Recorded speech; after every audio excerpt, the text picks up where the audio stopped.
Millionaire shocked to see his ex as doctor during checkup, then notices a girl who looks like him. A very beautiful story for my loyal, greatest and best family. Let's begin with love. Before we start, I just want one thing from you. Like this video, subscribe to the channel and type present in the comments to appreciate your brother work. Love dies twice. First when trust shatters, and again when the door closes for the final time. Dr. Benta Lavender's hands trembled as she pushed open the front door of the home she'd shared with her husband for 3 years. The ultrasound image in her coat pocket felt like it was burning through the fabric, warming her heart even as October rain chilled her skin. She'd left the hospital early, cutting her rounds short for the first time since starting her residency in cardiology. This news couldn't wait. The house sat dark except for a single lamp in the living room. Strange. John usually lit up every room when he was home, said it made the place feel less empty when she worked late shifts. Her smile faded as she heard voices, his and another she knew too well. "You have to do this tonight, Johnny. Tonight, before she manipulates you further." Judith Cooper, John's mother. The woman who'd made Benta's life a careful balancing act between love and tolerance. Benta's wet shoes squeaked on the hardwood as she entered the living room. John sat on the couch, his face buried in his hands. Judith stood behind him like a sentinel, her expression twisted into something that might have been concern on anyone else but looked like victory on her. "John." Benta's voice came out smaller than she intended. "What's happening?" He looked up and Benta's world tilted. Those eyes, the warm brown eyes that had promised her forever on their wedding day, looked at her like she was a stranger. Worse, like she was something rotten he'd discovered in his home. "Don't play innocent." His voice was flat, dead. "I know everything." "Know what?" Benta moved toward him, but Judith stepped between them. "Don't touch him. You've done enough damage." "Judith, what are you—" "Mom, please." John stood and Benta noticed the papers on the coffee table. Legal documents. Her heart began to race, that medical training kicking in even as her personal world crumbled. Elevated pulse, shallow breathing, fight or flight response activating. "John, talk to me. Whatever this is." "I saw the photos, Benta." He picked up a manila envelope from the side table, threw it at her feet. Pictures spilled out. Her outside the hospital.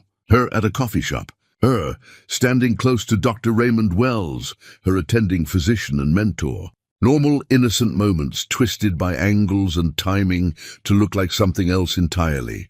"That's Raymond, my supervisor." "John, these are nothing." "Nothing." His laugh was bitter, broken. "You're having an affair with him. My mother hired someone, got proof." "Don't stand there and lie to my face." Benta's mind reeled. She picked up one photo, her and Raymond outside the hospital cafeteria. She remembered that day. He'd told her she was doing excellent work, that her dedication to patients reminded him why he became a doctor. A 30-second conversation, frozen in a photograph and poisoned with false meaning. This is insane. Raymond is married with 4 children. He's my mentor. Nothing more. The investigator followed you for weeks. Judith's voice dripped with false sympathy. Meeting him at odd hours. Secret conversations. Late-night hospital emergencies that lasted hours. "I'm a resident. I work insane hours." "Those weren't secret meetings. They were my job." "Benta," John's voice cracked. "Stop lying. Just stop. I want you gone." The world stopped spinning. Gone. That word hung in the air, like smoke from a fire consuming everything she'd built. "You can't be serious." "I had the divorce. Papers drawn up this afternoon." He gestured to the coffee table. "Sign them. Leave tonight. I'll give you money, enough to start over somewhere else. But I want you out of this house, out of my life." Benta's knees nearly gave out. The ultrasound in her pocket felt impossibly heavy. She was carrying his child, their child, the baby they'd tried for, hoped for, dreamed about during whispered late-night conversations when her shifts finally ended and he was still awake, waiting for her. "John, please listen to me." "I can't even look at you anymore." His words were knives, each one finding a vital organ. "Every time I close my eyes, I see you with him, laughing, touching, making a fool of me. That never happened. The evidence doesn't lie. Your mother does. The words exploded from Benta before she could stop them. She whirled on Judith, who stood with her arms crossed, barely suppressing a smile. You've hated me from the beginning. From the moment John brought home a black woman and said he was in love. You've been waiting for a chance like this. How dare you? It's true, and you know it. Benta's voice rose, years of swallowed insults and subtle racism finally breaking free. Every backhanded compliment, every suggestion that John could do better, every reminder that I'm not what you envisioned for your son. You fabricated this entire thing. Get out of my house. John's voice cut through the chaos, cold and final. I don't care what excuses you make. I don't care about your accusations. You destroyed us, not my mother. Sign the papers, or I'll have you forcibly removed. Benta looked at the man she'd loved since medical school. The man who'd proposed to her during her first grueling week of residency, showing up at the hospital with flowers and a ring, saying he couldn't wait another day to make her his wife. That man was gone. The stranger standing before her had already made his choice. Her hand moved to her pocket, fingers brushing the ultrasound image. Tell him about the baby. Tell him he's going to be a father. But something stopped her. Maybe it was the disgust in his eyes. Maybe it was Judith's triumphant expression. Maybe it was the realization that if he could believe this lie, if he could choose his mother's poison over his wife's truth, he didn't deserve to know. This baby deserved better than a father who would throw away family based on manufactured evidence and suspicion. Fine. Her voice came out steady, stronger than she felt. Give me the papers.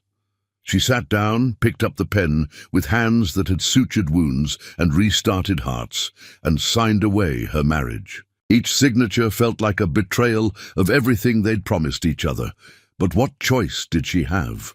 He'd already left her. This was just paperwork. I'll be gone by morning. She stood, dropping the pen on the table. But John, he wouldn't look at her. When you realize the truth, and you will realize it someday, don't come looking for me. Some broken things can't be fixed. She walked toward the stairs, toward the bedroom they'd shared, toward the life she needed to pack up and leave behind. But John's voice stopped her. Benta. She turned, hope flickering despite everything. Maybe he'd seen through his mother's lies. Maybe. Leave your key on the counter. That hope died.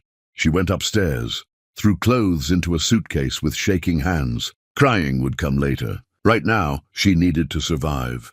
She needed to protect the tiny life growing inside her that John would never know existed. Hours later, after Judith had finally left, after the house fell silent, Benta came back downstairs. She'd packed her essentials, left behind everything else. Pictures, wedding gifts, the life they'd built, all of it felt poisoned now. John sat on the couch, a bottle of whiskey on the table beside him. He looked up as she descended the stairs, and something flickered in his eyes. Regret, pain, anger, she couldn't tell anymore.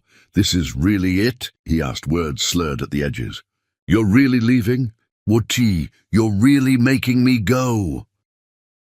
They stared at each other across the space that used to feel like home. All the love they'd shared, all the promises and dreams and whispered forevers, reduced to this moment of strangers saying goodbye. I hate you. His words were meant to wound, and they succeeded. I hate what you did to us. I hate you too. The lie came easily. I hate that you were too weak to trust me, too blind to see the truth. Something shifted in the air between them, anger transforming into something else, something raw and primal and devastating. He crossed the room, grabbed her wrist, not violently but desperately. She should have pulled away, should have slapped him and walked out with her dignity intact. Instead, she kissed him. It wasn't gentle or loving. It was fury and heartbreak and goodbye all tangled together. His hands were rough, hers were rougher. They crashed into walls, knocked over furniture, tore at clothes with the same hands that used to touch with tenderness. This wasn't making love. This was war, fought on familiar territory with weapons they'd sworn never to use against each other. Afterward, they lay on the floor of the living room, not touching, breathing hard. The silence was worse than the fighting. Leave. His voice was empty now. "Please just leave." Benta stood, gathered her scattered clothes, dressed with as much dignity as she could salvage. She picked up her suitcase at the door, placed her key on the counter with a click that sounded like a cell door closing. She walked out into the rain, climbed into her car, and drove away from the only home she'd known since leaving her family behind to be with him. At a red light, 3 blocks away, she pulled out the ultrasound image. A tiny flutter of cells that would become a person. A daughter, she somehow knew. A little girl who would never know her father because he'd chosen hatred over trust, lies over love. Benta pressed the image to her chest and whispered to the child he'd never meet, "Your father chose his mother's lies over our truth. He'll never know you existed, and that's his loss, not ours." The light turned green. She drove forward into an uncertain future, leaving John Cooper behind in the darkness where he belonged. What neither of them knew, what neither could have guessed in that moment of absolute ending, was that their story wasn't over. It was only beginning. Chapter 2. Parallel Lives. The emergency room buzzed with Friday night chaos when Carnation Cooper Lavender first drew breath. Benta had delivered alone, her only companion a kind nurse named Patricia, who held her hand through contractions that felt like her body was being torn apart. No family in the waiting room, no proud father pacing nervously, just Benta and her determination to survive this too. "She's beautiful," Patricia whispered, placing the tiny bundle against Benta's chest. "Look at those eyes. Copper-brown eyes, exactly like her father's, stared up at Benta with unfocused wonder. The baby had his chin too, his nose, his thick black hair. Carnation was John Cooper written in infant form, and Benta's heart broke and mended simultaneously. "Hello, my flower," Benta whispered, tears streaming down her face. "It's just you and me now. But I promise you, that's going to be enough." 8 years carved their marks on both mother and daughter. Benta rose from exhausted resident to respected cardiologist, specializing in interventional procedures that other doctors called impossible. Her colleagues knew her as Dr. Lavender, brilliant, cold, unreachable. Her patients knew her as the doctor who actually listened, who saw them as people rather than cases. The contradiction suited her fine. Walls kept the world at a safe distance. Carnation grew like a wildflower, beautiful and resilient. She inherited her mother's stubborn streak and her father's analytical mind, a dangerous combination that led to questions Benta wasn't always ready to answer. "Why don't I look like you, Mama?" Carnation asked one morning, studying their reflections in the bathroom mirror. She was 6 then, old enough to notice that her lighter skin and copper eyes didn't match Benta's rich, dark complexion and near-black eyes. Benta had prepared for this question, rehearsed the answer during sleepless nights. "You look like someone I once loved very much, someone who couldn't stay. Did he die?" "In a way, yes. The man I loved died, and someone else took his place." Carnation accepted this with the simple trust of childhood. But Benta saw the wheels turning in that clever mind, storing questions for later. Their apartment was small but warm, 2 bedrooms in a building where neighbors became family. Mrs. Okoye downstairs watched Carnation when Benta pulled emergency shifts. The college student next door, Nathan, helped with homework in exchange for Benta's home-cooked meals. They built a life from fragments, and it was good. Not perfect, but good. Benta kept her maiden name for Carnation's birth certificate, used her mother's address in another state for registration, left no trail that could lead John Cooper back to them. She'd buried herself so thoroughly that finding them would require resources and determination she doubted he possessed. She was wrong about the resources. Across the city, in a penthouse that felt more like a mausoleum than a home, John Cooper stared at his reflection and barely recognized himself. Wealth had come easily after the divorce. Investments that multiplied, opportunities that materialized, success that meant nothing without someone to share it with. His bank account grew while his soul shrank. He hadn't remarried, hadn't even seriously dated. Every woman he met felt like a poor copy of the one he'd destroyed. His mother had lived another 2 years after the divorce, years he'd spent trying to be the good son she'd always demanded. But something had broken between them that night. He'd seen her smile as Benta signed those papers, a satisfaction that seemed excessive even for a protective mother. The seed of doubt planted itself deep. When Judith Cooper died of a stroke, John found himself at her bedside in the hospital. She'd already been gone for minutes when he arrived. But the nurses told him she'd been agitated at the end, trying to say something important. Going through her papers afterward, settling her affairs, he found the file. Hidden in her home office, tucked behind photo albums, the investigator's real report. Not the fabricated evidence she'd shown him, but the truth. No evidence of infidelial activity. Dr. Lavender maintains strictly professional relationships with all colleagues, including Dr. Raymond Wells. Subject appears devoted to husband, despite mother-in-law's assertions. Recommend closing investigation as no wrongdoing found. Below that, a receipt. Payment for a second photographer, one who specialized in creative documentation for legal purposes. A nice way of saying he staged photos for money. John's hands shook so violently the papers scattered across his mother's desk. She'd paid someone to fake evidence. She'd manufactured the entire affair from whole cloth. She'd destroyed his marriage with lies, and he'd been too blind, too eager to believe the worst, to question her. The following months blurred together. Private investigators searched for Benta but found nothing. She'd disappeared completely, changed her information, left no digital footprint. John stopped eating properly, stopped sleeping through the night. His friends grew concerned. His business partners suggested therapy. He couldn't tell them the truth, that he'd destroyed the only real thing in his life because he'd been too weak to trust his own wife over his mother's poison. He kept Benta's wedding ring in his pocket, a constant reminder of his failure. Sometimes he took it out during meetings, turned it over in his fingers, wondered if she ever thought about him. Probably not. Probably she'd moved on, found someone worthy of her, built the life he'd denied her. The thought of Benta with another man made him physically ill, but he had no right to those feelings. He'd given up that right when he handed her divorce papers and watched her walk away into the rain.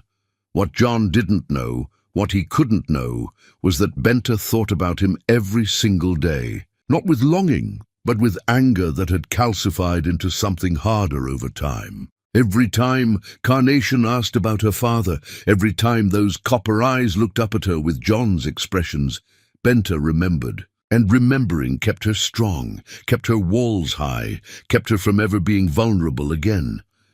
"Mama, can I ask you something?" Carnation was 7 now, sitting at their kitchen table doing homework while Benta prepared dinner. "Always, Flower. Why do I have 2 last names?"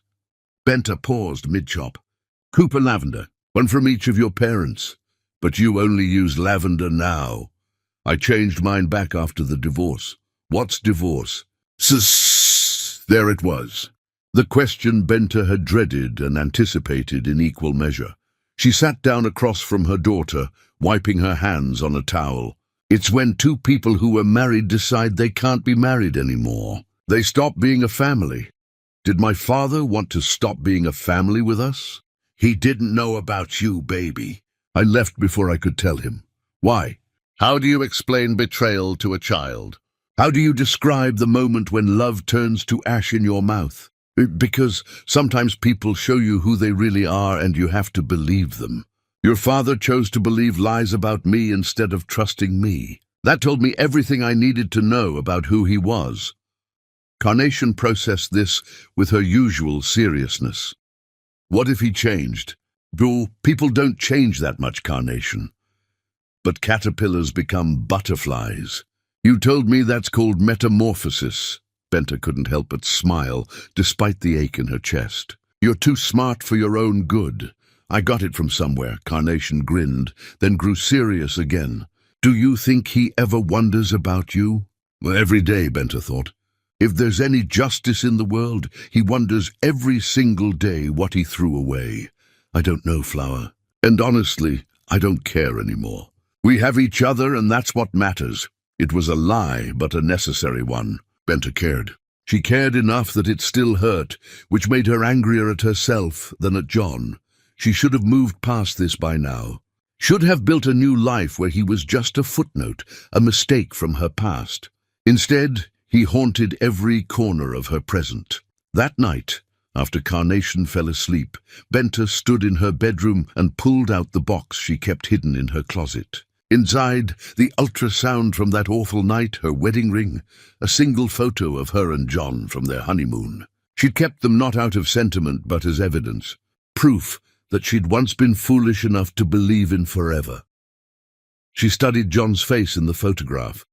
He looked young, happy, unburdened. The man who'd thrown her out of their home was a different person, twisted by his mother's manipulation and his own weakness.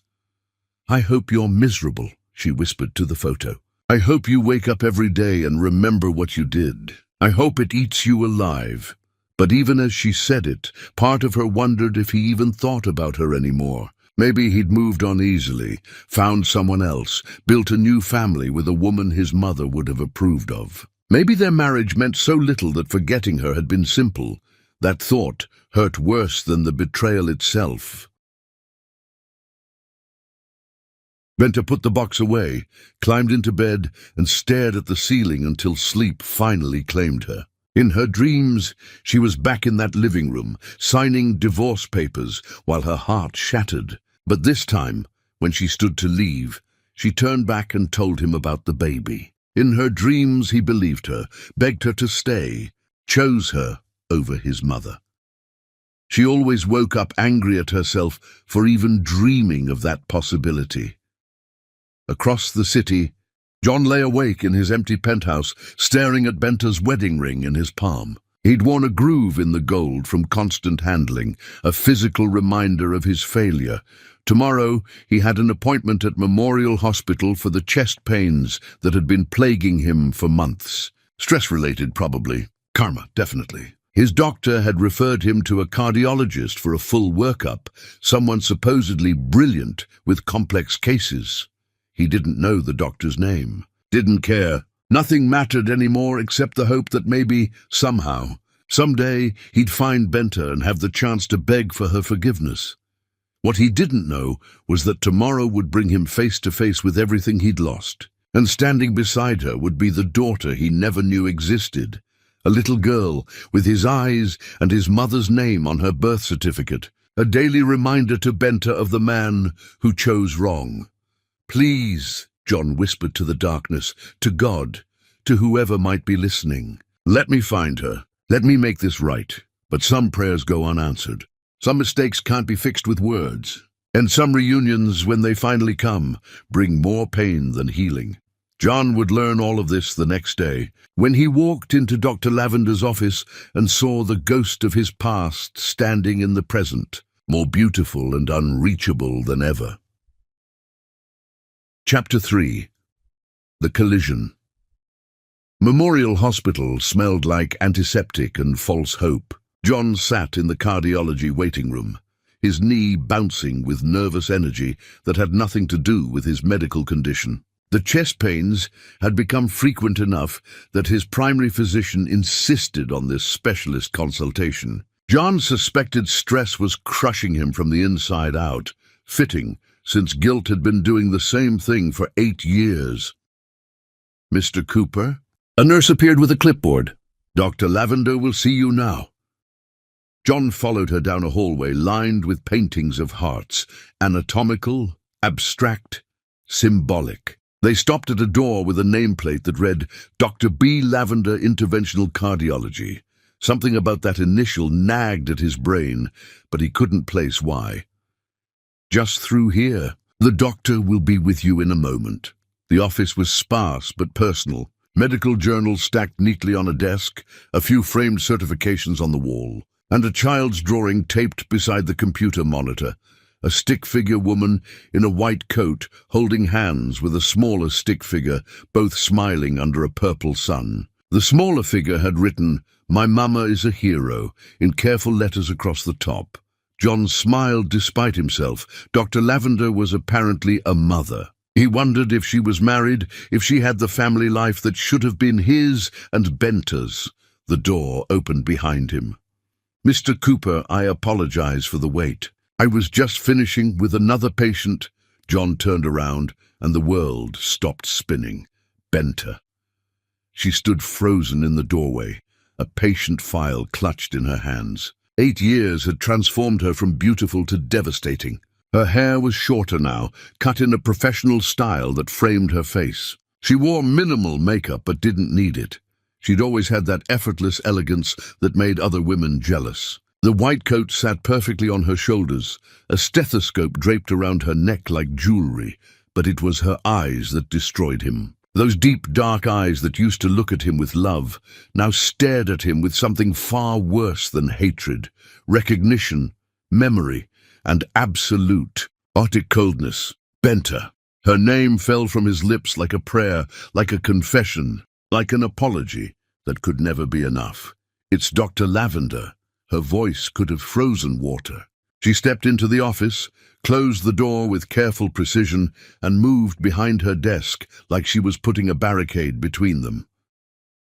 "Mr. Cooper, you're here regarding persistent chest pain, correct?" "I can't believe, after all this time, your symptoms, Mr. Cooper." She clicked her pen, opened his file, became the picture of professional detachment. "Please describe them in detail." "Benta, we need to talk. We need to do nothing except address your medical condition." She looked up, and he flinched at the ice in her gaze. "I'm your physician today. Either you tell me about your chest pain, or I'll refer you to one of my colleagues. Choose quickly. I have other patients waiting." John sank into the patient chair, his mind reeling. Benta was a cardiologist, Dr. B. Lavender. She'd finished her training, built a career, become the doctor she'd always dreamed of being. Without him, despite him, because of him. "The pain started about 6 months ago," he managed, his voice hoarse. "Sharp pressure, usually when I'm stressed. Sometimes it radiates down my left arm." The door burst open. "Mama, I finished all my homework and Mrs. Chen says I can have cookies if you say it's okay. And, oh." A little girl stood in the doorway, backpack hanging off one shoulder, braids bouncing with sudden stillness. She stared at John with eyes that punched the breath from his lungs, copper-brown eyes, his eyes. Looking at him from a face that was Benta's bone structure softened by youth, his coloring lightened by her melanin, a perfect combination of both of them that screamed the truth louder than words ever could. "Carnation!" Benta's voice cracked for the first time since he'd entered. "I told you to wait in the staff lounge. I know, but I got bored," and the girl, Carnation, stared at John with open curiosity. "Who's that?" Time crystallized into that single moment. John couldn't breathe, couldn't think, couldn't do anything except stare at this child who had his chin and his nose and his expressions. She was maybe 7 or 8, which meant that last night. That horrible, angry, passionate last night before Benta left. "Carnation, go back to Mrs. Chen right now." Benta stood, her professional mask cracking at the edges. "We'll talk about this later." "But Mama..." "Now, Carnation." The girl's face fell, but she nodded and backed out of the office, casting one more curious glance at John before closing the door. The silence she left behind was suffocating. John's hands shook so badly he had to grip the arms of the chair to keep them still. "How old is she?" "That's none of your concern. Benta, Dr. Lavender. How old is she?" Benta sat back down with rigid precision, her face a mask of ice over volcanic fury. "Your medical history indicates no previous cardiac events. Are there any family history factors I should be aware of?" "So answer my question." "This is a professional medical consultation, Mr. Cooper. Either we continue with that, or you leave my office." John leaned forward, searching her face for any crack in the armor. "That little girl has my eyes, my face. She's mine, isn't she?" "She's ours." The pen in Benta's hand snapped. Ink bled across the file like a wound opening. She stared at it for a long moment, then raised her eyes to meet his. The rage there could have melted steel. "You have some nerve." Her voice was quiet, deadly. "You throw me out of our home, accuse me of adultery, destroy our marriage with your mother's lies, and now you think you can walk into my office and claim my daughter." "No, our daughter. My daughter." Benta slammed her hand on the desk and John flinched. "You gave up any rights to her the night you handed me divorce papers and looked at me like I was garbage. You don't get to see her for 5 minutes and suddenly decide you're a father. I didn't know you were pregnant because you didn't want to know. You wanted me gone, remember? Out of your house, out of your life. Well, congratulations, John. You succeeded. And I built a beautiful life without you. Benta, please, stop saying my name like you have the right to it." She stood, began pacing behind her desk like a caged predator. "You know what the worst part is? I was going to tell you that night. I came home early from the hospital, had the ultrasound in my pocket, was ready to surprise you with the news that we were finally going to be parents. And instead, I found you with your mother and those fake photographs, ready to throw me away like I meant nothing.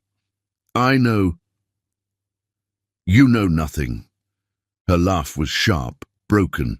"You have no idea what it was like. Being pregnant and alone, working residency shifts while growing a human, delivering her by myself because you decided I was a liar and a cheat, raising her every single day while you, what? Got rich, found someone new? Forgot I existed." "I never forgot," John's voice cracked. "Not for one day, not for 1 hour." "Oh, how noble!" Sarcasm dripped from every word. "You remembered the wife you destroyed. Should I be grateful? My mother confessed before she died. The investigation was fake, the photos were staged. I've been searching for you ever since, trying to find you, trying to apologize. Apologize?" Benta moved around the desk now, stopped a few feet from him. Close enough that he could see the flecks of amber in her dark eyes, close enough to remember how she used to look at him before he ruined everything. "You think an apology fixes 8 years? 8 years of our daughter growing up without a father? 8 years of me doing everything alone? I'm sorry." The words felt pathetic, inadequate. "Benta, I'm so sorry. I was wrong, I was stupid, You were exactly what your mother raised you to be, weak, easily manipulated, quick to believe the worst." She crossed her arms. "And you know what? I'm glad, because Carnation deserved better than a father who would throw his family away on circumstantial evidence. Let me meet her, please. Let me know my daughter." "No." The word was final, absolute. "You're not her father, John. You're a stranger who happens to share her DNA. I'm her parent. I've been both parents since before she was born. You don't get to walk into our lives and pretend you have rights here. I have legal rights. Try it." Her smile was dangerous. "Take me to court. Explain to a judge how you divorced your pregnant wife, never bothered to check if she might be carrying your child, and then vanished for 8 years. I have documentation, medical records, proof that I tried to reach out after she was born and you'd changed your number. Let's see how that plays out for you." It was a lie. She'd never tried to reach him, but John didn't know that. The bluff worked. He sagged back in his chair, defeated. "I've spent 8 years looking for you," he said quietly. 8 years trying to make this right. Some things can't be made right. They're just broken forever." Benta moved back behind her desk, the professional mask sliding back into place. "Now, Mr. Cooper, I'm referring you to Dr. Phillips down the hall for your cardiac consultation. I can't treat you in good conscience given our personal history." "Benta, this consultation is over." She picked up her phone, dialed an extension. "Yes, this is Dr. Lavender. I need a patient transfer to Dr. Phillips, stat. Personal conflict of interest." She hung up. "Someone will escort you out." John stood on shaking legs. This couldn't be it. He'd found her, found their daughter, and she was sending him away like he was nothing. Like he meant nothing. "I'm not giving up." The words came from somewhere deep, some place that refused to accept defeat. "I lost you once because I was blind. I'm not losing you again. You already lost us, John. 8 years ago. You just didn't know it until now. The door opened. A nurse appeared to escort him out. John moved toward the exit, but turned back one last time. Benta stood framed by the window, sunlight making her seem almost ethereal, untouchable. I loved you, he said. I never stopped. Love isn't enough when trust is gone. She turned away from him, dismissing him as completely as he'd once dismissed her. Goodbye, Mr. Cooper. I hope Dr. Phillips can help with your heart condition. But I'm not a miracle worker. Some broken hearts can't be healed. The door closed between them with a soft click that sounded like a cell door locking. John stood in the hallway, his mind spinning. He had a daughter, Carnation. She was beautiful and bright and everything he'd ever wanted. And she had no idea who he was. Somewhere in this building, his little girl was doing homework, eating cookies, living a life that didn't include him, had never included him, might never include him, but he'd seen her, looked into eyes that were mirror images of his own. That changed everything. He couldn't walk away now, even if Benta wanted him to, even if he deserved to be shut out of their lives forever. He found his way back to the waiting room, sank into a chair, and tried to process the earthquake that had just destroyed and rebuilt his world simultaneously. A child. He had a child. A daughter who looked at him like he was a stranger, because that's exactly what he was. His phone buzzed. A text from an unknown number. Stay away from us. I mean it. Don't make me get a restraining order. John stared at the message, then at the door that led back to the cardiology wing. Behind it somewhere was Benta and Carnation, his former wife and the daughter he'd never met. His family, or what should have been his family if he hadn't been too stupid and broken to deserve them. He typed back, I can't. I'm sorry. I can't walk away this time. The reply came seconds later. Then you'll regret it. I promise you that. I've learned how to fight, John, and I'll fight you with everything I have to protect her from disappointment. John closed his eyes, letting the reality sink in. Benta hated him. She had every right to, but she'd also given him the greatest gift he'd never known he had, a daughter. And that daughter had his eyes, which meant part of him lived in her, whether Benta wanted it to or not. He stood up, walked to the hospital exit, and stepped out into autumn sunshine that felt too bright for the darkness churning in his chest. Somewhere behind him, in a doctor's office decorated with a child's drawing, Benta Lavender stood with her hand pressed to her mouth, tears finally streaming down her face. Seeing John again had ripped open every wound she'd thought had scarred over. And watching him see Carnation, watching the realization hit him, had been both satisfying and devastating. He knew now. The secret she'd carried for 8 years was out, and she had no idea what came next, except that it would be painful. Everything with John had always been painful. Mama. Carnation's voice at the door made Benta wipe her eyes quickly. Yes, Flower? This that man. Why did he stare at me like that?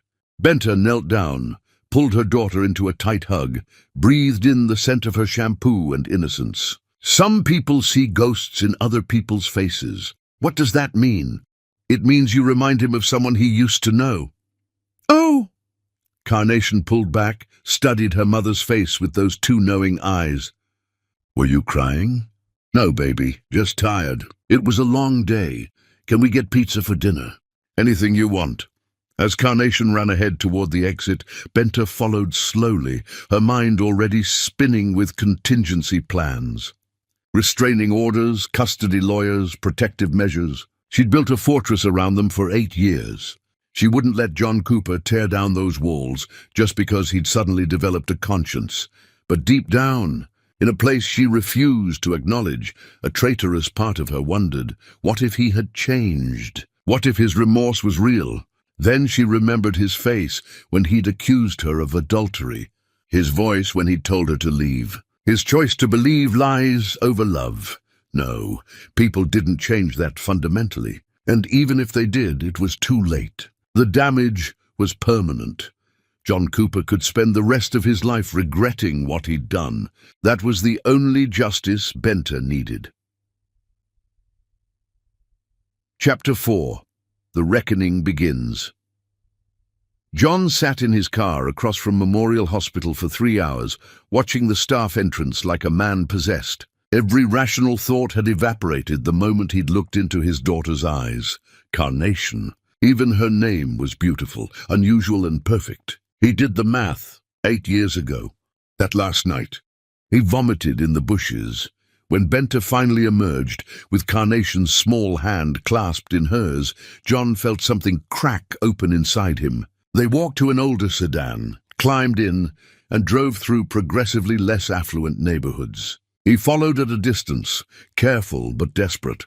They pulled into an apartment complex that had seen better decades. Through a window, John could see shadows moving, Benta and Carnation going about their evening routine. His daughter was growing up in modest circumstances, while he'd been living in a penthouse that felt like a tomb. Guilt crashed over him in waves. If he'd just trusted Benta, if he'd just questioned his mother's evidence, if he'd been less of a coward, they could have had everything. He spent the night in his car, watching their apartment like a guardian angel who'd arrived too late. When morning came, he watched Carnation emerge in a school uniform, backpack bouncing, as she skipped alongside Benta. She was so animated, so full of life. His daughter was growing up happy despite his absence, which should have been comforting, but somehow made everything worse. The next day, John returned to the hospital and intercepted Benta before she reached her car. "We need to talk." Benta spun around, recognition turning to fury in seconds. "Are you following me? Please, just 5 minutes." "No."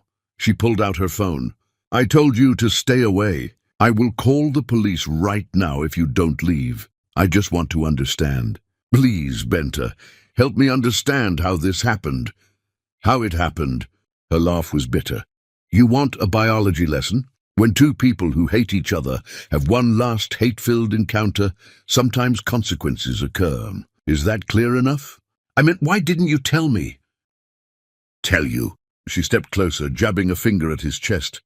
"Tell the man who just called me a lying cheat? Tell the husband who threw me out at his mother's demand? Tell the person who looked at me with such disgust that I wanted to die? Why exactly should I have told you anything?" "Oh, because it was my child too." "No." The word cracked like a whip. "She was a cluster of cells when you ended us.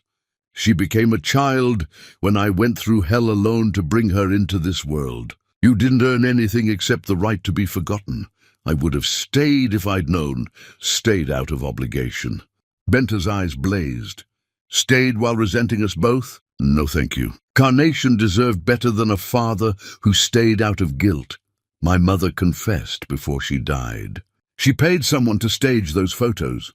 There was never any affair. I've been searching for you ever since." "Oh, how noble," she clapped mockingly. "You figured out you destroyed an innocent woman and thought an apology would fix it." "I rebuilt my entire life from nothing, John, nothing. I was pregnant, divorced, and alone. Do you know how many apartments wouldn't rent to me because I was a single mother? How many people assumed I was some tragic statistic? Dade." Tears streamed down her face now, years of suppressed pain finally erupting. "Do you know what the worst part was?" Her voice cracked. "I loved you so much that even after everything, I still hoped you'd realize your mistake. I was pathetic enough to hope for that for months, while my belly grew with your child. I tried to find you. Not hard enough. If you'd really wanted to find me, you would have. And you know why I succeeded? Because you didn't actually try that hard. Because some part of you was relieved I was gone. The accusation hit home because it was partially true. Only later, when the truth emerged, had genuine regret set in. You're right, he admitted quietly. I didn't try hard enough at first, but after my mother confessed, I spent every resource I had trying to find you. I didn't want to be found. Benta wiped her face roughly. Better to let her think you were just gone than to risk you disappointing her the way you disappointed me. Let me prove I've changed. No. She pulled her car keys from her pocket. She's happy, well-adjusted, loved. I won't let you disrupt that because you need to assuage your conscience. She got in her car and drove away.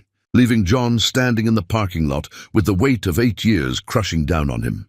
His phone buzzed. An email from the private investigator he'd hired years ago. The subject line read, "You might want to see this."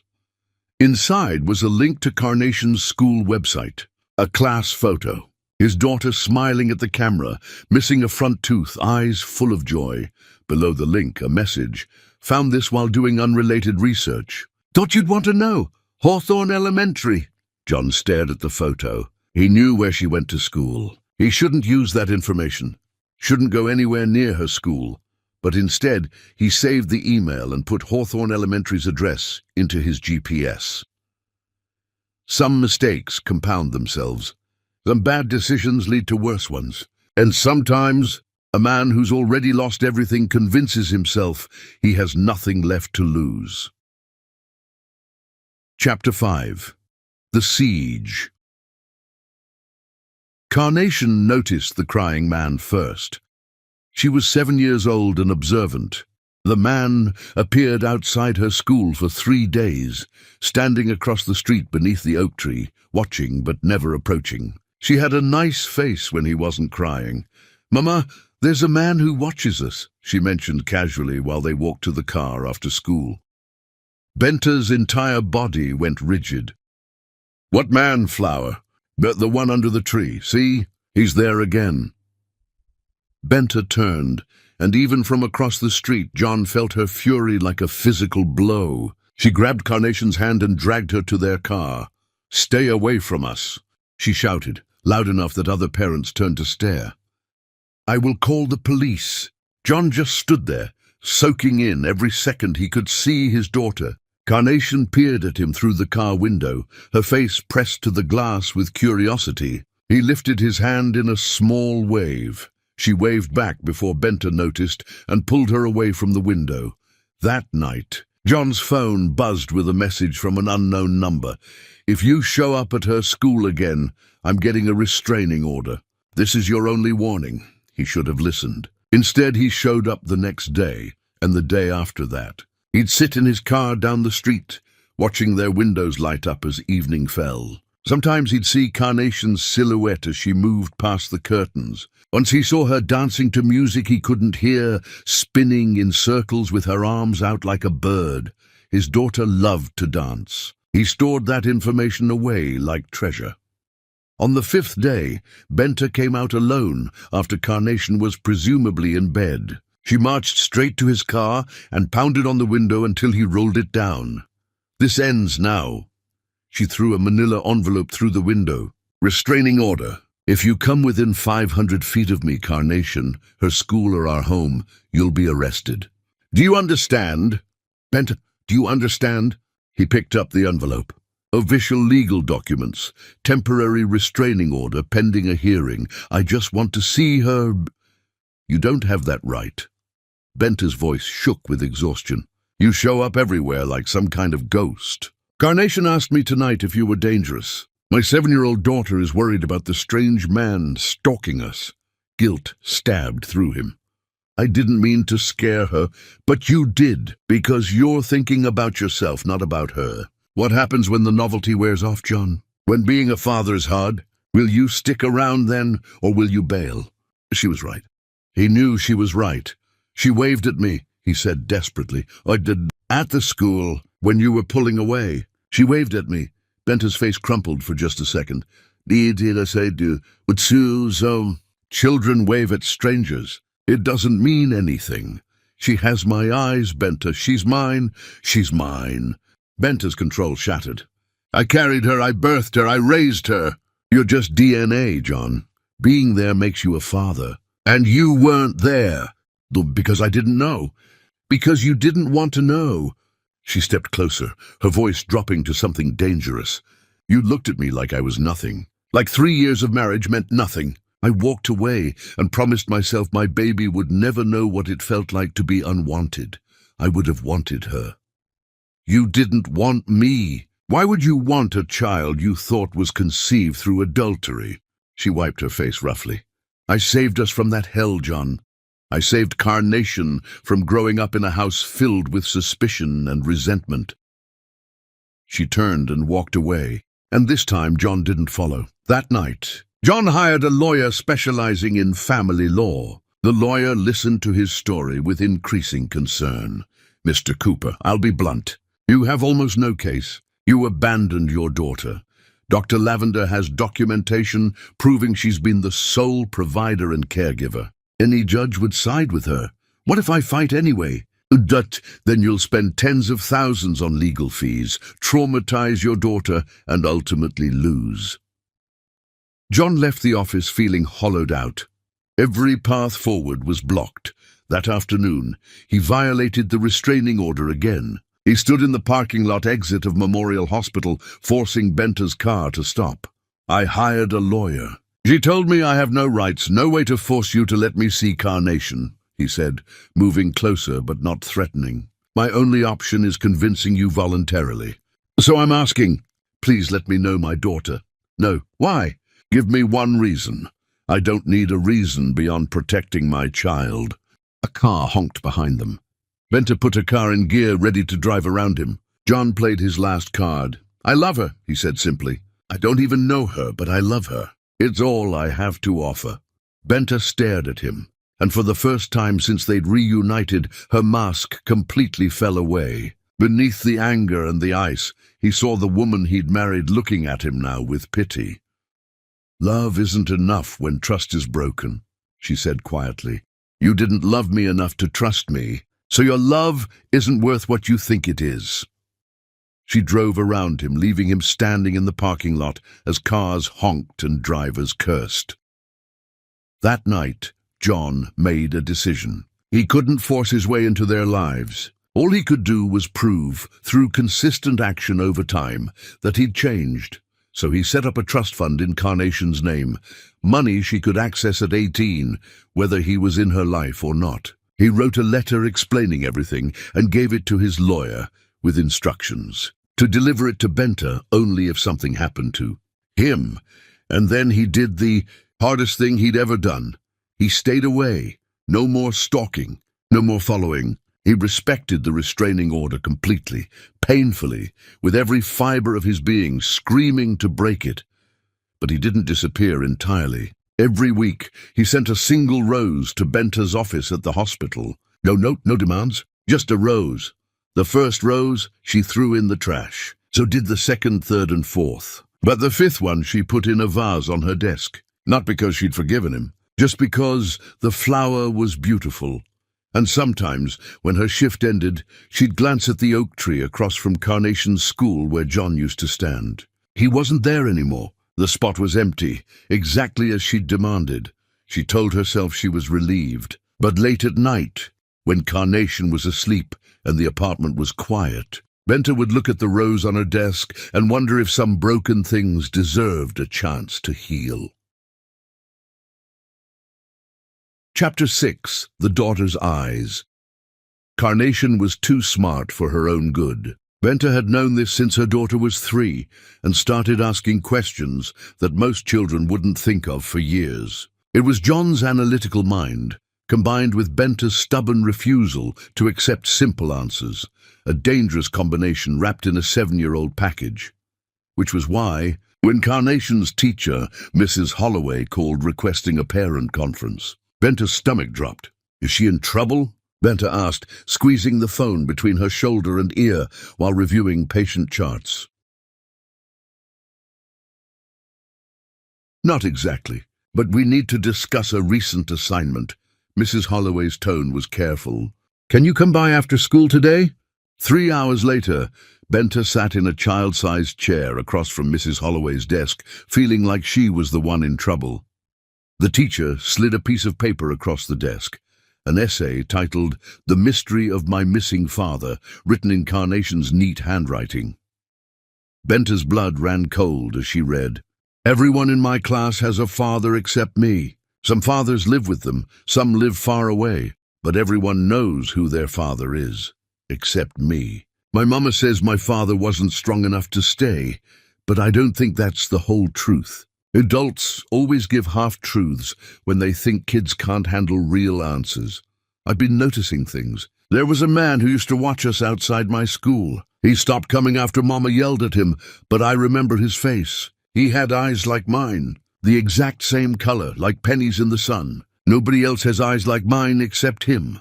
I asked Mama why we have two last names, and she said one from each parent. Cooper Lavender. So my father's name is probably Cooper. I googled Cooper with our city and found lots of people, but one had eyes like mine in his photo. John Cooper. He looks sad in pictures. I think the man watching us was my father. I think Mama is protecting me from something, but I don't know what. Maybe he did something bad. Maybe he hurt her. But if he's sorry now, shouldn't that matter? Mama always tells me everyone deserves a chance to apologize and change. I want to know who my father is. I want to know if he thinks about me. I want to know if I got my eyes from him or if it's just a coincidence. I want to know why he left and if he misses me. Mrs. Holloway says this is an exploratory narrative assignment where we practice asking questions. My question is, does knowing the truth always make things better? Or are some truths better left alone? Benta's hands trembled as she set down the paper. Her brilliant, observant daughter had pieced together the mystery Benta had tried so hard to hide. She's very bright, Mrs. Holloway said gently, and clearly processing some complex emotions. I thought you should know before she starts researching further on her own. Thank you, Benta's voice came out hollow. I'll talk to her.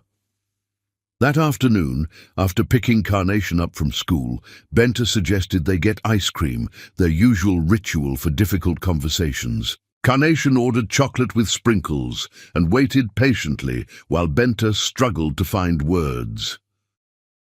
Your teacher showed me your essay, Benta finally said.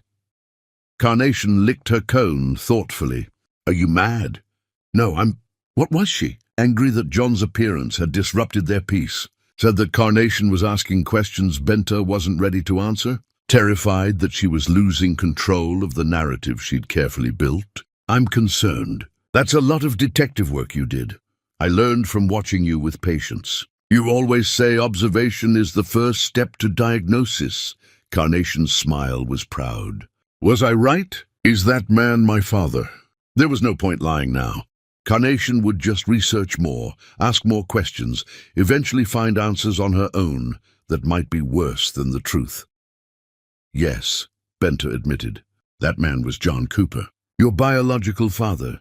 Carnation absorbed this with surprising calm. Why did you tell me he left?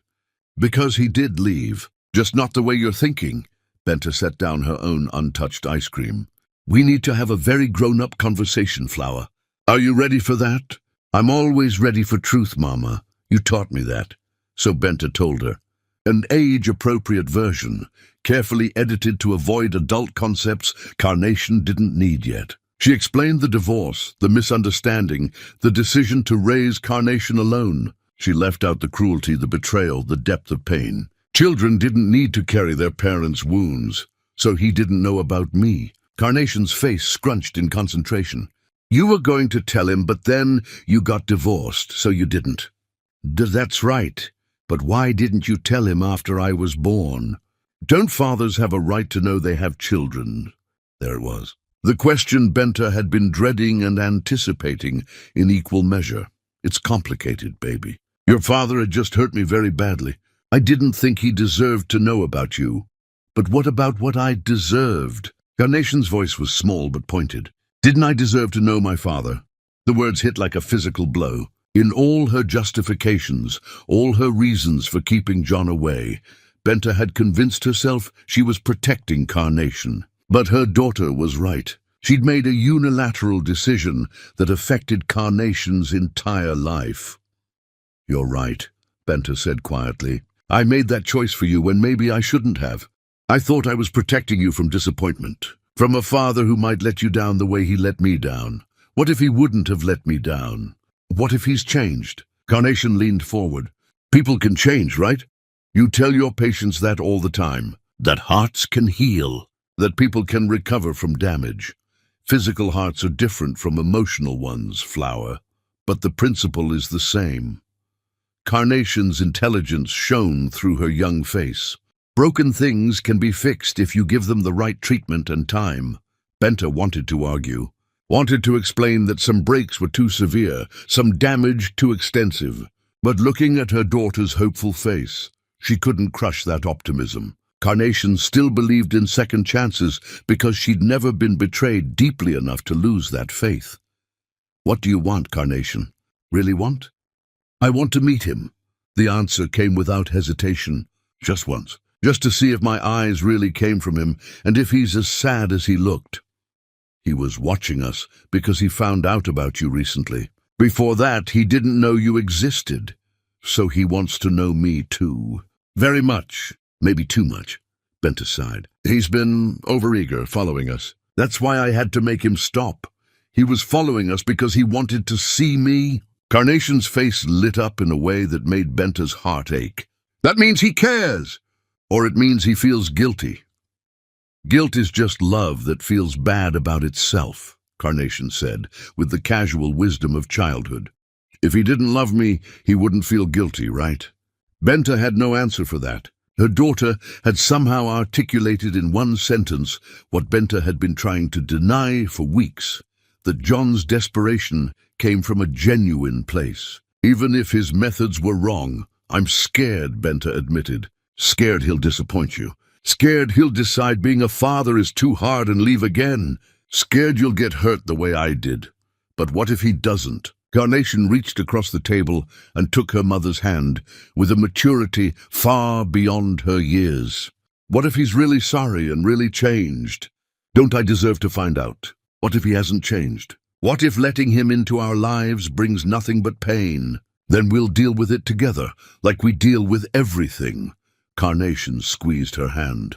"You've protected me my whole life, Mama. You're the best mother in the universe. But maybe it's time to let me have a father, too. Even if he's not perfect." Tears slid down Benta's face, despite her best efforts to hold them back. Her daughter was braver than she was, more willing to risk hurt for the possibility of something good. When had their roles reversed like this? "I need time to think about it," Benta said finally. "This isn't a decision I can make quickly. There are legal things to consider, boundaries to set, rules to establish. I won't just let a stranger into our lives without protection. He's not a stranger. He's my father. Biology doesn't automatically make him safe, Carnation, but curiosity makes me want to try." Carnation tilted her head. Do you still love him, Mama?" The question caught Benta completely off guard. "What? No, of course not. Then why do you still get so mad when you talk about him?" "My teacher says we only get really angry at people we once really loved. Out of the mouths of babes." Carnation had identified the central truth Benta had been avoiding, that her fury toward John was proportional to how deeply she'd once loved him. Indifference would have been healthier. Rage meant the wound was still open. "I used to love him very much," Benta admitted. "But that love died when he chose not to trust me. Can dead things come back to life? Not in real life, Flower. What about in metaphors?" "You use metaphors all the time," Carnation grinned. "You say hearts that stop can be restarted. Maybe love that dies can be restarted too." "I don't think that's how it works." "Have you tried?" No, she hadn't. She'd built walls and cultivated anger and convinced herself that protection was better than vulnerability. But Carnation was asking her to reconsider, to at least explore the possibility that forgiveness might be healthier than perpetual rage. "I'll think about it," Benta said, "about letting him meet you under strict supervision. But I'm not promising anything about me and him. That part is dead and buried, Flower. Even if I let him be your father, he'll never be my husband again. That's okay. One parent is better than none." Carnation's smile was pure sunshine. "Thank you, Mama, for considering it, for being brave enough to maybe give him a chance." "You're the brave one," Benta corrected. "I'm just the one who's terrified." They finished their ice cream in comfortable silence, but Benta's mind raced. Could she really do this? Let John Cooper back into their lives after everything he'd done? Risk Carnation's emotional well-being on the hope that he'd changed? The alternative was watching her daughter grow up with questions that would eventually turn to resentment. wondering if her mother had kept her from a father who might have loved her. That was its own kind of damage, just slower and more insidious. That night, after Carnation went to bed, Benta found herself staring at the most recent rose John had sent. She'd been throwing them away again after that brief moment of weakness. But her secretary had rescued this one from the trash and put it on her desk anyway. He's persistent. I'll give him that, her secretary had said. Romantic too. Most men give up after the first rejection. But John wasn't giving up. He was respecting her boundaries while still making his presence known. Still hoping. Still waiting. That took a different kind of strength than the stalking had shown. Benta pulled out her phone and stared at the blocked contact she'd labeled simply him. Her finger hovered over the unblock button. One tap and she could send him a message. Start a conversation that might lead to supervised visits. Give Carnation what she wanted, but what did Benta want? That was the question she'd been avoiding. Did she want John back in her life for Carnation's sake? Or was there a part of her, buried deep beneath the anger and pain, that wanted him back for her own sake too? The thought terrified her more than anything else. She put the phone down without unblocking him. Tomorrow, maybe, or next week, or never. The decision felt too big, too permanent, too fraught with possibilities both beautiful and devastating. In his penthouse across town, John stared at his phone, willing it to ring, willing Benta to reach out, to give him even the smallest opening. He'd kept his promise. No stalking, no violations, no desperation. Just weekly roses and infinite patience. It was killing him slowly. But if patience was what Benta needed, he'd give her that. He'd give her anything if it meant even the slightest possibility of knowing his daughter. He pulled out the photo he'd saved from Carnation's school website. Her gap-toothed smile stared back at him, full of life and joy that existed entirely separate from him. She didn't need him. She had Benta, and Benta was clearly an excellent mother. But maybe, just maybe, Carnation wanted him. And maybe that was enough of a reason to keep hoping. His phone stayed silent that night, and the next night, and the night after that. But 2 weeks later, just when John had started to lose the last shreds of hope, his phone buzzed with a message from an unknown number. We need to talk. Not about us. About Carnation. She wants to meet you. I have conditions. John stared at those words until they blurred with tears. His hands shook as he typed back, anything. Any conditions you want. Thank you. The response came quickly. Don't thank me yet. This isn't forgiveness. This is me doing what's best for my daughter. Remember that he would. He'd remember every boundary, respect every rule, accept every limitation. Because Benta was giving him something he'd thought was lost forever. A chance. Just a chance. But chances were all anyone ever needed to begin rebuilding what they'd destroyed. Chapter 7. The Breaking Point. The coffee shop Benta chose was deliberately neutral, a chain location halfway between her apartment and John's side of town. Public enough that nothing inappropriate could happen, private enough for a conversation that would inevitably get emotional. John arrived 20 minutes early and ordered a coffee he couldn't drink. His hands shook so badly the liquid sloshed over the rim, burning his fingers. He welcomed the pain. It was real, immediate, better than the anticipation crushing his chest. Benta walked in exactly on time, her posture military straight, face set in the professional mask he'd seen in her office. She sat across from him without preamble, placing a folder on the table between them. These are my conditions, she said without greeting. Read them, sign them. If you agree, we proceed. If you don't, we walk away and this conversation never happened. John opened the folder. Inside was a typed list. All visits with Carnation will be supervised by me for a minimum of 6 months. 2. Visits will occur once weekly in public locations. For no more than 2 hours, Coon. You will not attempt to contact Carnation outside of approved visit times. T. You will not speak negatively about me to Carnation, nor attempt to undermine my parenting. You will undergo a background check and provide medical records showing you're mentally and physically capable of interacting with a child. 6. You will attend co-parenting counseling sessions with me, facilitated by a professional therapist who, at any time, if I determine your presence is harmful to Carnation's well-being, these visits will cease. Immediately, you will not pursue legal action regarding custody or visitation rights. 9. You will not give Carnation gifts exceeding reasonable value without my explicit approval. 10. You will respect that I am her parent and you are currently a stranger earning the privilege of knowing her. Below the list, a signature line. John pulled out his pen without hesitation. You don't want to think about it? Benta asked, surprise flickering across her carefully neutral expression. I'd agree to worse terms if it meant seeing her. He signed with a hand that was steadier now that he had a tangible goal. When can I meet her? Not so fast. Benta took the signed document, slipped it back into the folder. There's something else, something you need to understand before we do this. Anything. Carnation asked to meet you. She's curious, and she's at an age where that curiosity will only grow if I deny it. But that doesn't mean she needs you, John. She has a full life. Friends, activities, a mother who would die for her. You're not filling a void because there is no void. You're an addition, not a necessity. Remember that. The words stung, but they were fair. I understand. Do you? Because from where I'm sitting, you've been acting like a man who lost his family. But we were never your family, John. I was a wife you discarded, and Carnation is a child who existed just fine without you.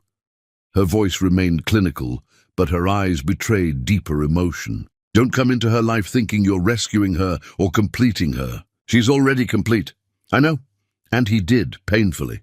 I'm not trying to fill holes in her life. I'm trying to fill the hole in mine. At least you're honest about that. Benta leaned back. Here's what happens next. You get your background check done within the week. Once it clears, you'll meet with Dr. Patricia Reeves, the family therapist I've selected. She'll do an evaluation, determine if you're stable enough for this arrangement. And if she says I'm not, then this conversation ends here. No room for negotiation in her tone. I won't risk Carnation's psychological well-being to assuage your guilt. It's not just guilt. The words came out raw, honest in a way John hadn't been with anyone in years. Benta, when I saw her, when I looked into those eyes that are my eyes, something broke open in me. Or maybe something that was already broken finally started to feel real pain instead of numbness. I've been walking around dead for 8 years. She brought me back to life. That's a lot of pressure to put on a 7-year-old child. I know. I'll never tell her that. I'll never make her responsible for fixing me. He met Benta's gaze directly. But I need you to understand that this isn't about my ego, or my guilt, or my need to feel like a good person. This is about a daughter I didn't know I could love until I saw her. And now I can't imagine not knowing her. Benta's mask slipped for just a moment, revealing something that might have been understanding or pity. John couldn't tell which and wasn't sure it mattered. The first meeting will be at a park, she said. All business again. Neutral territory. You'll have 1 hour. I'll be present the entire time. If Carnation seems uncomfortable or asks to leave, we leave immediately. Understood? And understood. And John? She gathered her folder, prepared to leave.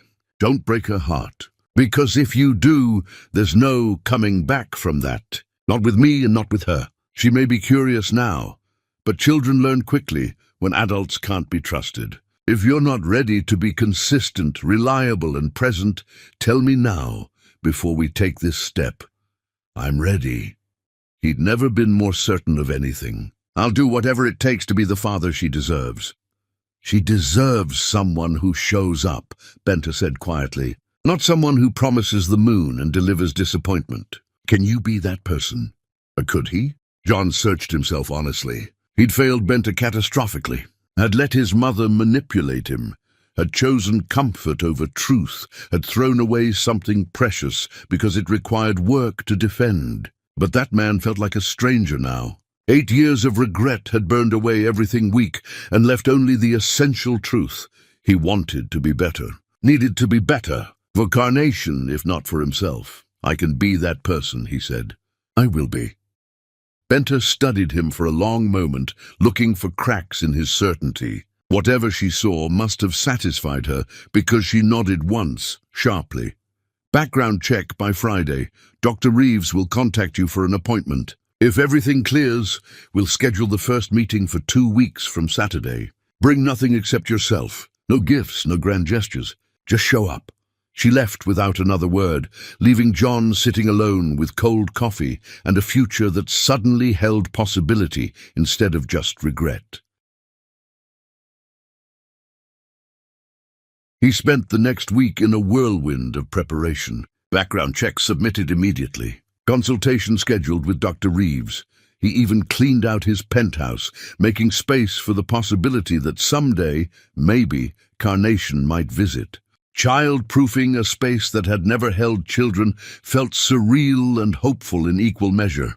But 3 days before his appointment with Dr. Reeves, John woke up with chest pain that took his breath away. Not the usual stress-related tightness he'd been ignoring for months. This was sharp, radiating, accompanied by nausea that sent him to the bathroom floor. He managed to call for an ambulance before the world went grey. When he woke in the emergency room, a cardiologist was standing over him with a grim expression. Not Benta, some other doctor whose name John didn't catch through the haze of pain medication. "You're lucky you called when you did," the doctor said. "Significant blockage in your left anterior descending artery. We're going to need to schedule an angioplasty, possibly stenting, depending on what we find. You'll be admitted overnight for monitoring. I have an appointment Friday. You'll be here Friday. This is serious, Mr. Cooper. Your heart is trying to tell you something. I suggest you listen." The irony wasn't lost on John. He'd spent 8 years nursing a broken heart metaphorically, and now the literal organ was failing too, as if his body had finally decided to match his emotional state. He texted Benta from his hospital bed. "In Memorial Hospital. Heart problems. May need to postpone meeting with Dr. Reeves. I'm sorry." The response came an hour later. "What happened?" "Blockage. They're doing procedure tomorrow." "I'm okay." A lie. He felt like death warmed over. "What room?" He told her, not expecting anything, but 20 minutes later, Benta appeared in his doorway, still in her white coat. She must have been working in the same hospital. The universe had a sick sense of humor. "You look terrible," she said without preamble. "You look beautiful." The words came out before he could stop them, honest and unfiltered through the pain medication fog. Benta's expression didn't soften, but she stepped into the room, checking his monitors with professional efficiency. "Your vitals are stable." "Who's your attending?" "Dr. Morrison, I think." "Everything's kind of blurry." She pulled out her phone, made a call. "David, it's Benta Lavender." "You have a patient, John Cooper." "Yes, that one." "What's the plan?" She listened, nodded, frowned. "And the prognosis?" "Right, okay. Keep me updated." She hung up, looked at John with something that might have been concern beneath the professional detachment. "You have significant coronary artery disease. Years of stress, poor self-care, and genetic predisposition. You're 40 years old, and your heart looks like it belongs to someone 20 years older. Will I be okay for the meeting with Carnation? Is that seriously your first question?" But there was something almost like respect in her voice. "You're not thinking about yourself at all, are you?" There's nothing left to think about except her. John tried to sit up, but the chest pain made him gasp. Benta was at his side instantly, adjusting his position, checking his IV. "Stop moving. You just had a cardiac event." Her hands were gentle despite her sharp tone. "And to answer your question, if the angioplasty goes well, you'll be cleared for light activity in a week or 2. Meeting with Carnation would probably be fine. But you need to take this seriously, John. Stress is literally killing you." "I know what's killing me." He looked at her directly. "It's guilt. It's regret. It's 8 years of knowing I destroyed the only real thing I ever had." "Stop!" Benta stepped back, arms crossed defensively. "Don't do this. Don't use your medical crisis to manipulate emotions." "I'm not. I'm just telling you the truth." His voice was weak but steady. "My heart started failing the day I failed you. It's taken this long for my body to catch up to what my soul already knew. That's not how cardiology works, but it's how the heart works." He managed a weak smile. "You're the expert on pumps and valves. I'm the expert on how it feels when the thing keeping you alive decides it's tired of the job." Benta stared at him, and for the first time since their reunion, John saw her mask completely crack. Tears welled in her eyes, though she blinked them back furiously. "You don't get to do this," she whispered. "You don't get to be sick and vulnerable and make me feel things I've spent 8 years trying to kill." "I'm not trying to make you feel anything. I'm just—" He gestured helplessly at the monitors, the IV, the hospital room that had become an unwanted confessional. "I'm just a man whose heart is broken in more ways than one, talking to the woman who could fix both if she wanted to. I can't fix what you did to us. I know. But maybe you could fix this." He pointed to his chest, where his literal heart struggled to keep rhythm. "Be my cardiologist, Benta. You're the best. Everyone says so. If anyone can keep this broken thing beating long enough for me to meet my daughter, it's you. That's not appropriate. Since when do you care about appropriate? You became a doctor while raising a child alone. You built a career while carrying the weight of everything I put on you. You're the strongest person I know, and I'm asking, no, I'm begging, for you to save my life. Not for me, for Carnation." The emotional blackmail was shameless, and John knew it, but desperation had long since burned away his pride. Benta closed her eyes, took a deep breath, made some internal calculation that John couldn't see. When she opened them again, the professional mask was back in place. "Fine, I'll take your case. But only because you're right. I am the best, and I won't let you die before Carnation gets the chance to know you properly."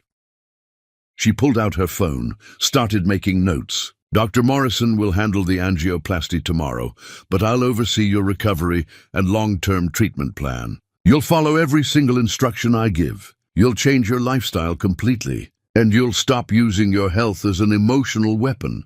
"I wasn't—" "Yes, you were." Her look could have cut steel. "But it worked, so congratulations. You now have the best cardiologist in the state personally invested in keeping you alive. Try not to waste the opportunity by being an idiot." She turned to leave, but John's voice stopped her. "Benta, thank you for everything, for letting me try with Carnation, for taking my case, for not hating me quite enough to let me die." She paused at the door, her back to him. "I don't hate you, John, that's the problem.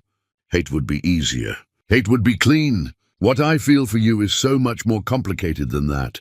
Then she was gone, leaving John alone with monitors and medication, and the overwhelming realization that he'd just put his literal heart in the hands of the woman whose metaphorical heart he'd shattered. The universe's sense of irony was definitely working overtime. 2 days later, John woke from the angioplasty procedure to find Benta standing at the foot of his bed, reading his chart. She looked exhausted, like she'd been there for hours. "The procedure went well," she said without looking up. "2 stents. You should make a full recovery if you follow orders, which means no stress, proper diet, regular exercise, and medication compliance. Will I be cleared for the meeting?" "In 2 weeks, yes. But John," she finally met his eyes, "you need to understand something. This health crisis, it's a warning. Your body is telling you it can't sustain the life you've been living. You need to change everything, not just for Carnation, but for yourself." "I will. Whatever it takes." Good. She made another note on the chart. "Because she needs a father who will be around for more than just a few supervised visits. If you're going to do this, you need to do it right. Which means living long enough to matter." She left then, professional and distant. But on his bedside table, John found a single flower, a carnation, pink and perfect. No note, but he didn't need one. It was her way of saying, don't waste this second chance. He wouldn't. He'd survive this. He'd be the father Carnation deserved. And maybe, just maybe, if he proved himself worthy enough for long enough, Benter might eventually trust him with more than just his own broken heart. Chapter 8. Fragments of Truth. The Saturday morning sun felt too bright for the weight in John's chest. Not physical pain. The stents had done their job. This was pure terror wrapped in anticipation. He was a stranger with matching DNA, hoping a 7-year-old would give him a chance he didn't deserve. Riverside Park sprawled green and ordinary. John stood by the designated bench, checking his watch every 30 seconds. 9:45. He'd arrived at 9. A car pulled into the lot. Through the windshield he could see them. Benter saying something, Carnation nodding, then turning to look directly at him. Even from this distance, those copper eyes found him with unnerving accuracy. They walked over slowly. Carnation held her mother's hand, but her gaze never left John's face, studying him with scientific intensity. When they stopped, the silence stretched like glass about to shatter.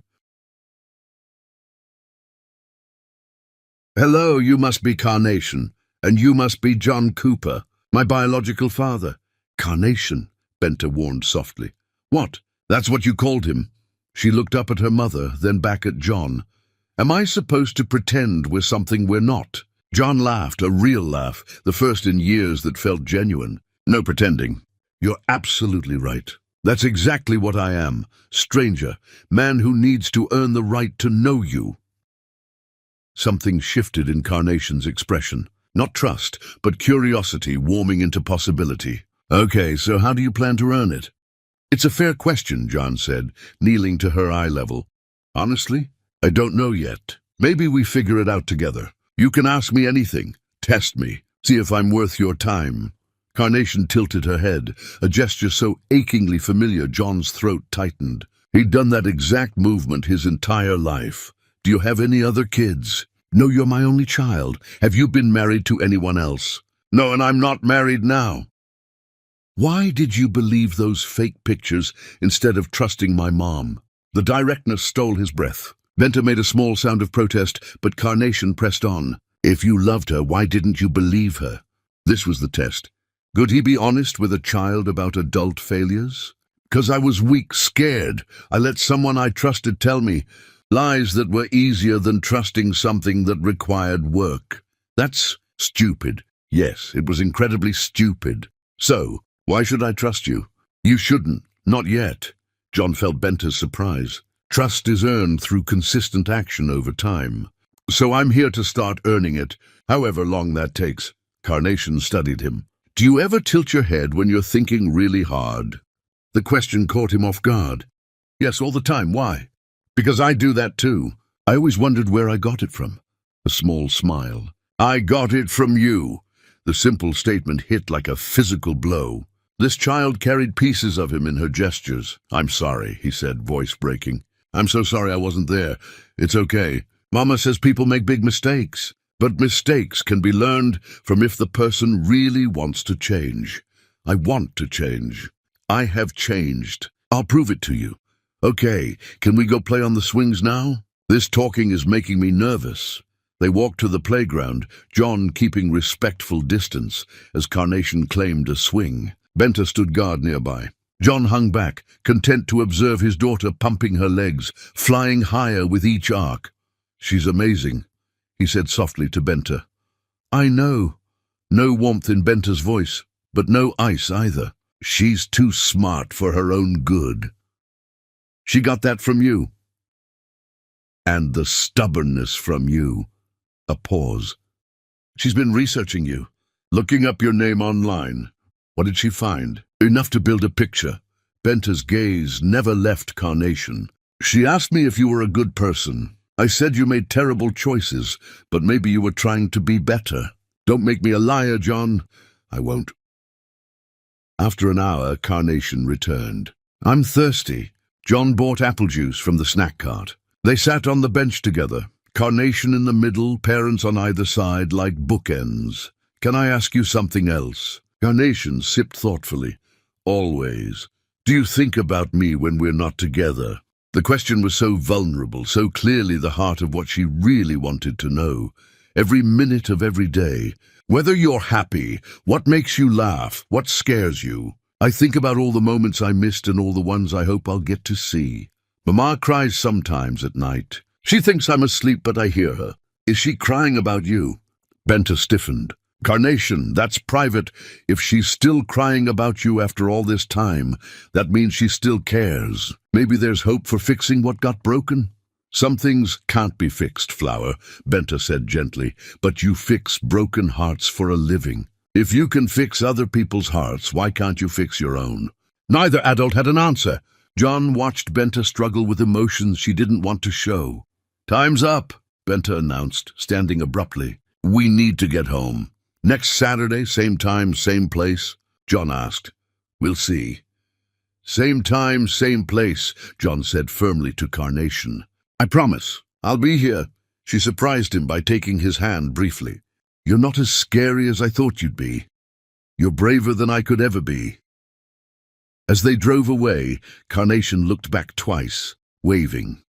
The drive home was quiet. Once inside, Carnation disappeared into her room. But 10 minutes later, a gasp sent Benta running. She found her daughter on the floor, a letter clutched in shaking hands. Benta's hidden box lay open beside her, the one containing John's letter, the ultrasound, the wedding photo. What are you doing going through my things? I was looking for medical school photos for a project. Carnation looked up. Mama, what is this? She held up John's letter, the one explaining everything. That's private. It's about me. Carnation started reading aloud, devouring John's confession about his mother's manipulation, the years of searching, discovering Carnation existed. I don't expect forgiveness, but I need you to know that discovering you exist is the best thing that ever happened to me. That's all your mother. She's the hero of this story. Tears streamed down Carnation's face. He really loves us. This isn't just guilt. He's been trying to find us for years. Carnation. Why didn't you tell me? You let me think he abandoned us. Anger flashed. He made a mistake, but he's sorry. And you kept me from knowing that because you're too hurt to forgive him. I was protecting you. From what? From having a father who wants to know me. Carnation's voice cracked. You tell your patients that hearts can heal.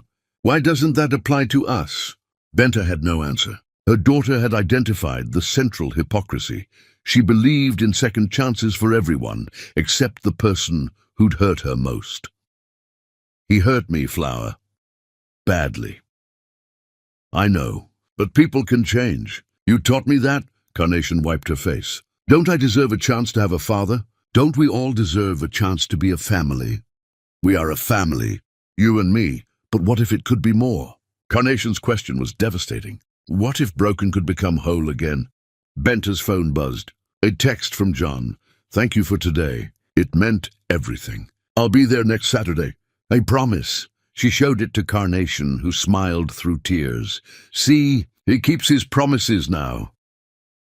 One promise doesn't erase years of broken ones. No, but it's a start. Carnation took her mother's hand. Give him a chance, Mama, a real one. Because I think you're still in love with him, and that's why you're so scared. The words hit like a cardiac arrest. Was Carnation right? I need time to think about this, Benta managed. Okay, but don't take too long. Life's too short to waste on being angry when you could be happy instead. Benta pulled her daughter into a hug. When did you get so smart? I learned from watching you fight for other people's hearts. Now I'm fighting for yours. That night, Benta reread John's letter. Then the old wedding photo. That girl looked so happy, so naively confident that love would conquer everything. That girl was dead. But maybe the woman who remained could learn to risk her heart one more time. Her phone sat on the table, John's message still on screen. Her thumb hovered over the reply button. She didn't respond, but she didn't delete the message either, and that was something. A crack in the armor. Across town, John stared at his phone, hoping for a response that didn't come. But he'd learned patience. He'd show up next Saturday, and every Saturday after, until Benta either opened her heart or closed it permanently, because Carnation was worth the wait. And somewhere, buried beneath 8 years of rage and pain, The woman he'd loved was worth fighting for, too. Chapter 9. The Vigil. The second visit went better, and the third. By the fourth Saturday, Carnation ran to John the moment she saw him, chattering about her week. Benta watched from her protective distance, walls still high, but showing more cracks. John learned his daughter through these careful encounters. She loved dinosaurs but hated spiders, could recite the periodic table but struggled with spelling, wanted to be a veterinarian because animals don't lie or hurt each other on purpose like humans do. That last one hurt. "Tell me about when you and Mama first met," Carnation requested during their fifth visit, swinging between them as they walked. Benta had finally agreed to walk together instead of hovering, progress, however small. "We met in medical school," Benta answered before John could. "Lab partners. Love at first sight?" More like irritation at first sight," John admitted. "Your mother was too smart and made me look bad." "I was not." "You were." He smiled at the memory. "You corrected the professor on the third day. I thought you were showing off. I was right, though. You were always right. That's what irritated me. But somewhere between anatomy and graduation, irritation became respect, became friendship, became love." "When did you know you wanted to marry her?" John glanced at Benta, saw the walls come back up. But he answered honestly. "The first time I saw her with a patient. There was this elderly man terrified of his heart surgery. Your mother sat with him for an hour after her shift ended, just talking. She had all this knowledge and skill, but what made her special was how much she cared." "That's still true," Carnation said proudly. "She's still my hero, even if I'm not hers anymore." Benta looked away, but not before John saw tears forming. The visits continued. 6 weeks, 7, 8, John showed up early every time, never missed once. He learned Carnation's quirks and fears and dreams, learned how to make her laugh with terrible dad jokes, learned that she was brave and brilliant and better than he deserved. And slowly he learned Benta again too, how she still took her coffee black with too much sugar, how she rubbed her left temple when stressed. All the small intimacies came flooding back, and with them the devastating realization that he'd never stopped loving her. "Mama's birthday is next week," Carnation mentioned during their 9th visit. "I'm making her a card, but I'm not good at drawing." "No gifts," Benta interrupted sharply. "We agreed, but that night John drew anyway. Not a card, just a picture. Benta and Carnation together, surrounded by anatomically correct hearts, with chambers and valves labeled. He gave it to Carnation the following Saturday, before Benta arrived. "For your mother. From both of us. If you want to include it with your card, you can." Carnation studied it. "The left ventricle is perfect. That's the chamber that pumps blood to the whole body, right?" "Right, the strongest part of the heart. Like your mother." "Thank you." "She'll pretend not to like it, but she will." When Benta arrived, John noticed her eyes were red. Exhaustion, not crying. She'd pulled a double shift. "Are you okay?" "Fine, just tired. Long week. Maybe we should reschedule." "No!" Carnation and John said simultaneously. Carnation amended. "It's okay, Mama. You can rest on the bench. You don't have to supervise every second." John's proven he's safe. The use of his first name sent warmth through John's chest. "I trust him," Carnation said simply. "Don't you?" It was a test. Benta looked at John, really looked at him, seeing past anger to the man who'd shown up consistently for 9 weeks. "Fine," she said quietly. 1 hour. Stay where I can see you." They played while Benta watched from the bench. Carnation talked about her science project on heart transplants. "I'm going to talk about how broken hearts can get replaced with healthy ones. But I'm also going to talk about how the body sometimes rejects the new heart, because it doesn't recognize it as belonging." The metaphor wasn't lost on John. What happens when the body rejects the heart? Doctors give medicine to help the body accept what's trying to save it. They fight the rejection until the body realizes the new heart isn't an enemy. She looked at him significantly. Sometimes you have to force systems to work together even when they don't want to. That's very wise. Before he could say more, a sound from the bench made them turn. Benta had slumped over, her head in her hands. "Mama!" Carnation ran over. "Mama, what's wrong?" "Just dizzy. I'm okay." But she wasn't. Pale skin, shallow breathing, trembling hands. "When did you last eat?" John asked. "This morning. Maybe yesterday." She tried to stand and nearly fell. John caught her, and for the first time in 8 years, Benta let him touch her without pulling away. "You need food and rest. Now." John got orange juice and a protein bar, while Carnation fussed maternally. Benta drank and ate, color returning. "Thank you," she said after finishing. "Both of you. We're a team," Carnation announced. "Mama John and me." "Carnation, I know you're not together, but that doesn't mean we're not a team." The moment stretched, loaded with possibilities. "I should get you home," John said. "You need rest. I'll drive you both." He expected an argument. Got silence instead. Benta was too exhausted to fight. The drive was quiet. When they arrived, John helped Benta to the door. "Let him help Mama," Carnation pleaded. "Just this once." John walked them inside. The apartment was small but warmly decorated. Photos everywhere of Carnation growing up. All the moments he'd missed. He got Benta settled on the couch, while Carnation ran for pillows and blankets. Together they created a nest around her. "I'm okay, really. Just overdid it this week." "You overdo it every week," Carnation accused. "You need help. Partner help." She looked meaningfully between them. "Carnation, 2 parents are better than 1, especially when one parent forgets to eat and passes out in parks." "I didn't pass out." "You almost did, and John caught you, just like partners are supposed to do." Her logic was airtight. "Maybe instead of pretending we're not a family, we could just be a family." John's heart stopped. The suggestion hung in the air, impossible and tempting. "It's not that simple, Flower," Benta said gently. "Why not? You trust him with me now. You still love him, even though you pretend you don't." Carnation's bluntness was devastating. "Everyone can see it except you." "Carnation, that's enough." But Carnation pressed on, tears forming.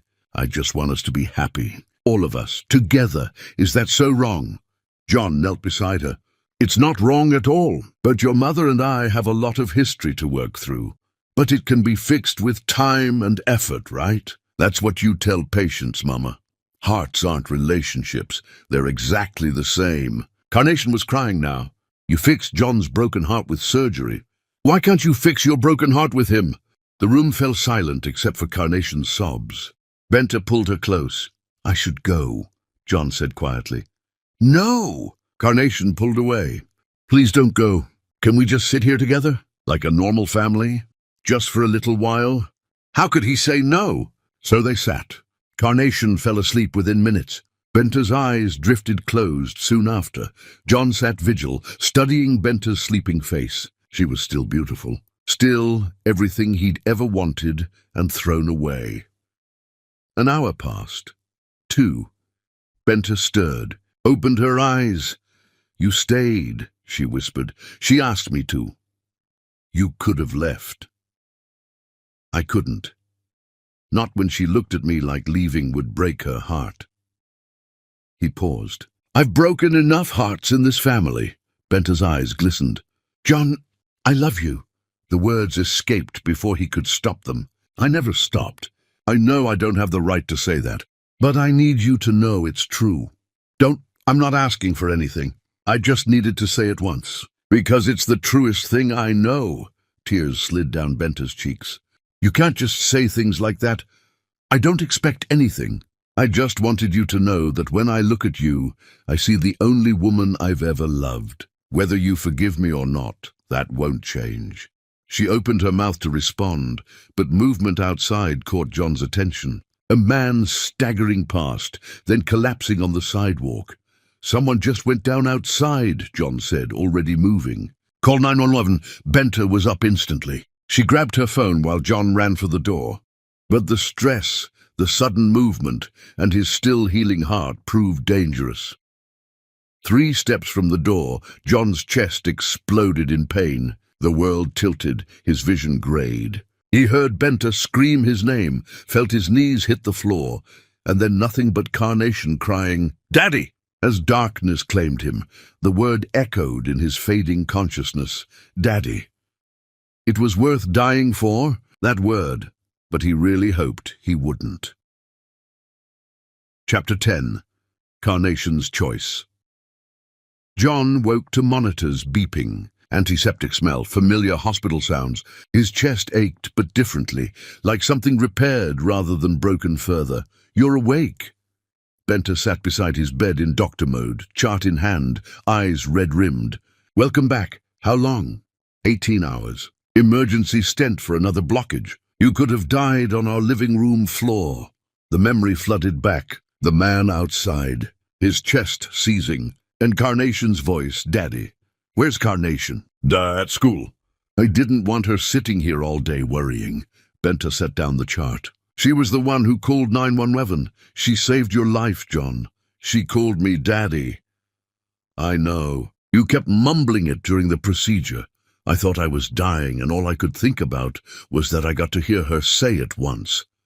You're an idiot, but there was no heat in it. You almost died trying to help someone else while your heart was failing. The man outside, fine, epileptic seizure. EMTs got there in time. You collapsed for nothing. Not nothing. I collapsed in front of my daughter and the woman I love. Stop talking like that. It doesn't change anything, doesn't it?" Before she could answer, Carnation burst through the door. She stopped when she saw John awake, face cycling through relief, joy, and fury. "You scared me." She ran to his bedside, tears falling. "You just fell down and I thought, I'm okay, sweet girl." John reached for her hand. "You're not okay. Your heart is broken and you keep pretending." Her tears came harder. "Why do adults always lie about being broken?" "Because we don't want the people we love to worry." "Well, I worried anyway. I worried so much, and I made Mama promise we could visit you, and—" She stopped. "I called you Daddy. I heard. It was the most beautiful thing I've ever heard, but I wasn't supposed to. We were supposed to take it slow, and—" She dissolved into sobs. "Carnation, look at me." He waited until her eyes met his. "You can call me anything you want. Daddy is more than I deserve, but more than I've ever wanted anything. But what if you leave again? What if your heart breaks worse and you die and I called you Daddy for nothing?" Benta moved to Carnation's side, wrapped an arm around her. "That's not going to happen. The doctors fixed his heart. You don't know that. People die all the time." Carnation looked between them. "I can't lose him now. And I can't lose you because you work too hard." "I can't lose anyone!" The breakdown was complete. John and Benta looked at each other over their daughter's head, sharing complete understanding. They'd done this. Their broken relationship had transferred anxiety onto a child who should never have had to carry it. "I promise you," John spoke firmly, "I will do everything possible to stay alive and healthy. I'll take my medicine, follow orders, reduce stress. Because now I have the best reason in the world to live. You. And Mama?"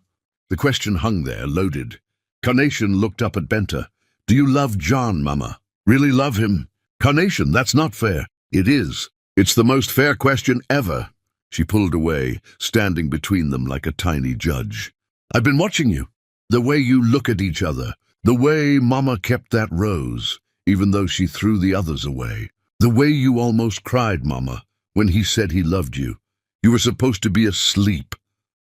"I was worried. I was listening." Carnation's voice rose. "I heard John say he loves you, and I saw your face, Mama. You wanted to say it, but were too scared." Benta stood frozen, exposed. John watched the war happening behind her eyes. Benta started, stopped. "It's complicated, Flower." "No, it's not." Carnation's certainty was absolute. "You either love someone or you don't. And if you love them, you fight for them. Hearts and relationships are different. They're exactly the same." Carnation stamped her foot. "I'm 7, and I know this." "Why don't you?" "Because I'm scared!" The admission burst from Benta. terrified of trusting him again and having him hurt us, terrified of opening my heart and finding out it was too damaged to heal. But what if it doesn't collapse? Carnation took her hands.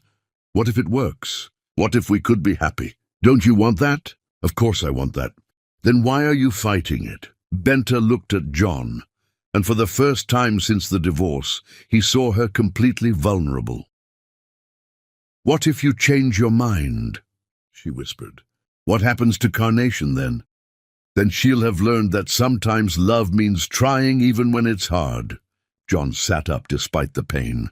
But that won't happen. I learned my lesson 8 years ago. I've spent 8 years in hell. I'm not going back. Pretty words. Not words. Proof. I've shown up every week. Respected every boundary. Put Carnation first. I'll keep doing that forever. He held out his hand. I'm not asking for forgiveness. I'm just asking for a chance to prove I'm not that man anymore. Carnation moved between them, took both their hands. I'm asking too, Mama, please, let's try being a real family. What if we fail? Benta's tears fell. Then we'll have tried. That's better than wondering forever. Carnation squeezed both hands. I forgive him, Mama. I forgive Daddy for not being there before. Because he's here now. The word Daddy broke something in John. He started crying, 8 years of pain finally finding release. I don't deserve you, he managed. Either of you? Probably not. Benta's voice was thick with tears. But Carnation's right. You're here now. You've proven you can be consistent, reliable. She took a shaky breath. And I'm tired, John. So tired of carrying anger. We take it slow, Benta said finally. No rushing, just slow, careful steps. I can do slow, John promised. And if you hurt her again, if you hurt either of us, I will make your life hell. The steel returned. Don't test me. I won't. Good. She wiped her face. Now, your discharge papers. Strict cardiac rehab, no stress. And I'm personally overseeing your recovery. I'd like that. Someone has to keep you alive long enough to actually be a father. And a partner? Let's start with co-parents and see where it goes. But something had shifted in Benta's eyes. Not forgiveness, not yet, but possibility. Carnation, still holding both their hands, grinned through tears. Can we go to the park together? All three of us? When your father is medically cleared, yes. Benta's use of father made John's heart stutter. I'll rest, John promised. I'll be the best patient you've ever had. You'll be the most annoying patient I've ever had. Because I know you, John Cooper. You'll push boundaries. At least you'll regret me for the right reasons this time. The joke was dark, but Benta laughed. Actually laughed. Carnation laughed too, and suddenly they were all laughing and crying, 3 broken people trying to figure out how to fit together. I love you both, John said when the laughter faded. You're my family, however that looks. I'll spend the rest of my life proving I deserve that. Carnation hugged him carefully. You don't have to prove anything, Daddy. You just have to stay. I'll stay. Forever, if you'll have me. Benta didn't say I love you back. Couldn't, not yet. But she moved closer, took John's free hand, and that was enough. They sat together in that hospital room, mother, father, daughter, and for the first time in 8 years, the pieces began remembering how to fit. It wasn't perfect. It wasn't healed. But it was a beginning. Mama always says the strongest bones are the ones that healed after breaking, Carnation whispered. Maybe families work the same way. Maybe they do, Flower, Benta replied, squeezing both hands. Maybe they do. Outside, autumn sun painted the world gold. Inside, 3 people who'd been broken began the slow work of becoming whole again. Not through forgetting, not through easy forgiveness, but through the hard choice to keep trying, keep showing up, keep believing that broken things could be repaired. The road ahead would be difficult. Trust would have to be rebuilt moment by moment. But they would walk it together, this strange, fractured family learning how to exist again. And that was enough. For now, for today, for the beginning of forever, it was enough. The end.